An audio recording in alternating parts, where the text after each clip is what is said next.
एक, दो नहीं, ईपीएफओ देता है 7 तरह की पेंशन, ऐसे उठा सकते हैं लाभ। कर्मचारी भविष्य निधि ईपीएफ ग्राहक औसतन 58 वर्ष की उम्र में रिटायर हो जाते हैं। इसी के साथ वे ईपीएफओ पेंशन पाने के हकदार भी हो जाते हैं। ऐसे में ईपीएफ अपने ग्राहकों को 7 प्रकार की पेंशन और इनके अलावा भी बहुत सारी सुविधाएं मुहैया कराती है। आइए जानते हैं। किसी भी कंपनी या किसी सेक्टर में काम करने वाले कर्मचारियों के लिए कर्मचारी भविष्य निधि संगठन ईपीएफओ की ओर से पेंशन स्कीम चलाई जाती है। ईपीएफओ अपने ग्राहकों को 7 प्रकार की पेंशन मुहैया कराती है। पेंशन क्लेम करने के लिए अलग अलग नियम और शर्तें हैं। इस पेंशन योजना को ईपीएफओ ईपीएस 1995 के नाम से चलाता है, जिसके अंतर्गत ईपीएफओ अपने कर्मचारियों को पेंशन के अलावा भी कई और लाभ प्रदान कराता है। कर्मचारी भविष्य निधि संगठन की इस योजना का लाभ तभी उठाया जा सकता है जब कर्मचारी ने कम से कम 10 साल तक नौकरी पूरी की हो। इस योजना को 1995 में लॉन्च किया गया था। कर्मचारी भविष्य निधि संगठन ईपीएफओ के द्वारा दिए जाने वाले पेंशन कुछ इस प्रकार है।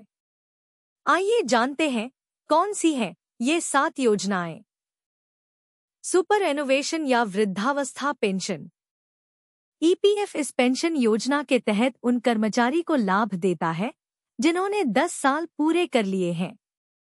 इसके अलावा वे 58 साल के हो गए हो। पूर्व पेंशन।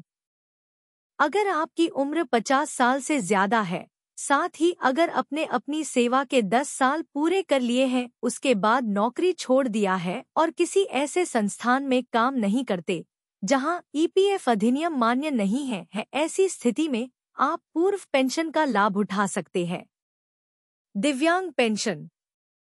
दिव्यांग होने के कारण नौकरी छोड़ने पर दिव्यांगों को पेंशन दी जा सकती है। इस पेंशन को पाने के लिए न्यूनतम उम्र या 10 वर्ष की सेवा की कोई आवश्यकता नहीं है। विधवा या बाल पेंशन। कर्मचारी की मृत्यु के मामले में कर्मचारी की पत्नी और 25 साल से कम उम्र के 2 बच्चे को एक साथ पेंशन मिलता है। अगर कोई बच्चा विकलांग हो जाता है तो उसे जीवन भर पेंशन मिलती रहेगी। अनाथ पेंशन। किसी कर्मचारी की मृत्यु हो जाती है और पत्नी भी नहीं है तो 25 साल से कम उम्र के 2 बच्चों से अधिक को एक ही समय में पेंशन दी जाती है। सबसे बड़े बच्चे के 25 साल का हो जाने पर पेंशन बंद हो जाएगी। नामांकित पेंशन। कर्मचारी की मृत्यु पर नामांकित व्यक्ति पेंशन ले सकता है। यह तभी कर सकते हैं जब उसके परिवार में पत्नी बच्चे जीवित नहीं हो। आश्रित माता पिता की पेंशन। अगर ईपीएफओ कर्मचारी शादीशुदा हो और उसकी मौत हो जाती है, सदस्य ने किसी को नामांकित भी नहीं किया है तो उसके पिता या माता को पेंशन दी जाती है। ईपीएफओ अंशधारकों को मिलते हैं 7 तरह के पेंशन विकल्प। पीएफ कटता है तो पढ़े पूरा ब्यौरा। यह पेंशन उन ईपीएफओ अंशधारकों को दी जाती है जो अपनी सेवा के दौरान विकलांग, अस्थायी या स्थायी हो गए हैं। क्या आपको पता है कि कर्मचारी भविष्य निधि ईपीएफ अपने अंशधारकों को 7 तरह का पेंशन लेने का विकल्प देता है? अगर नहीं तो हम आपको बता रहे हैं। कर्मचारी भविष्य निधि ईपीएफ के अंशधारक आमतौर पर 58 वर्ष की आयु में सेवानिवृत्ति के बाद पेंशन प्राप्त करने के हकदार हो जाते हैं। हालांकि कुछ मामलों में 50 वर्ष की आयु में पेंशन शुरू हो जाती है। आइए जानते हैं कि अगर आपका पीएफ कटता है तो कितने प्रकार के पेंशन का ऑप्शन मिलता है। सेवानिवृत्ति पेंशन। यह उन अंशधारकों को दी जाती है जिन्होंने 10 वर्ष पीएफ में पैसा जमा कर लिया है या 58 वर्ष के हो गए हैं। शीघ्र पेंशन। उन ग्राहकों को पेशकश की जाती है जिनकी आयु 50 वर्ष से अधिक है, उन्होंने अपनी सेवा के 10 वर्ष पूरे कर लिए हैं और फिर गैर ईपीएफ संगठन में शामिल होने के लिए नौकरी छोड़ दी है।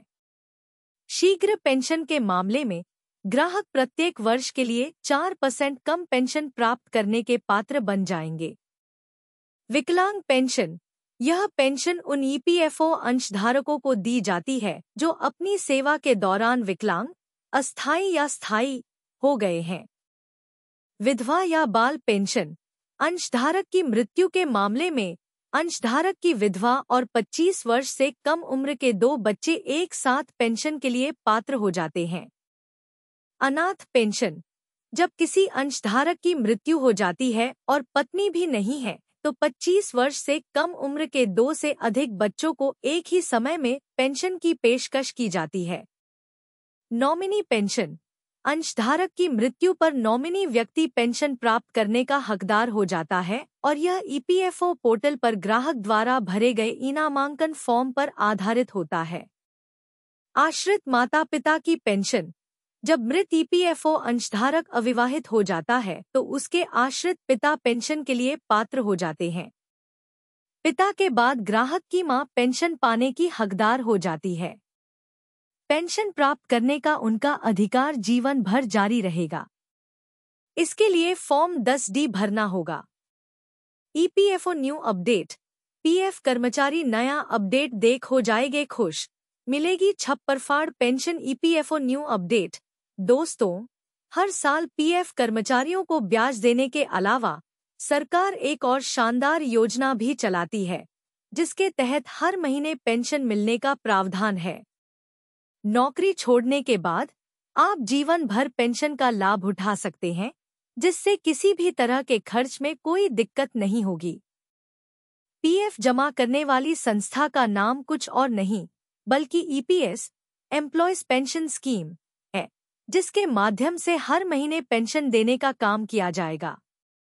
अगर काम करते समय कर्मचारियों का पीएफ कट रहा है तो नौकरी के बाद उन्हें हर महीने पेंशन मिल सकती है जिससे कोई दिक्कत नहीं होगी। इसलिए यह जरूरी है कि पीएफ कर्मचारी कुछ खास बातों को जानें ताकि बाद में कोई परेशानी न हो। पीएफ कर्मचारियों से जुड़ी महत्वपूर्ण बातें, important points for PF employees. काम करते समय वेतन का एक हिस्सा कंपनी द्वारा पीएफ खाते में भेजा जाता है। कंपनी के योगदान में से 3.67% कर्मचारी भविष्य निधि ईपीएफ और 8.33% कर्मचारी पेंशन योजना ईपीएस में जमा किया जाता है। पीपीएफ में निवेश करने वालों को ईडीएलआई का लाभ दिया जा रहा है जिससे सभी के चेहरे पर खुशी है। इस बीच अगर पीएफ कर्मचारी की मृत्यु हो जाती है तो नॉमिनी को आसानी से लाभ मिल जाएगा। इतना ही नहीं, नॉमिनी को 7 लाख रुपए तक का बीमा कवर भी दिया जाता है। अगर आप पीएफ खाते में निवेश करते हैं तो आप आसानी से जान सकते हैं कि आपको कितना पैसा मिलेगा। इसके लिए ईपीएफओ की आधिकारिक वेबसाइट पर निवेशकों को पेंशन कैलकुलेटर की सुविधा दी जाती है। साथ ही नौकरी और आय के बारे में जानकारी देकर आप आसानी से जांच कर सकते हैं। पेंशन की गणना कैसे करें? How to calculate pension. PF कर्मचारियों को पेंशन कैलकुलेटर पेज खोलना होगा। फिर आप अपनी जन्मतिथि और नौकरी ज्वाइन करने की तिथि दर्ज करें। बाकी सभी जानकारियां जैसे छोड़ने की तारीख आदि भरनी होगी। इसमें पीएफ कर्मचारियों को शो अपडेट डिटेल्स पर क्लिक करना होगा। फिर कर्मचारी को स्क्रीन पर 58 साल की पूरी तारीख दर्ज करनी होगी और कम पेंशन के लिए 50 साल की उम्र में पेंशन शुरू होने की तारीख की गणना करनी होगी। इसके बाद आप चाहें तो 50 साल की उम्र के बाद भी पेंशन का लाभ उठा सकते हैं। जल्दी पेंशन लेने में पेंशन राशि कम हो जाती है। इसमें 58 साल का होने के बाद आपको पूरी पेंशन का लाभ मिलेगा। यह जानकारी आपको पेंशन से जुड़ी प्रक्रिया को समझने में मदद करेगी। अगर आप और अधिक जानकारी चाहते हैं तो आप ईपीएफओ की आधिकारिक वेबसाइट देख सकते हैं।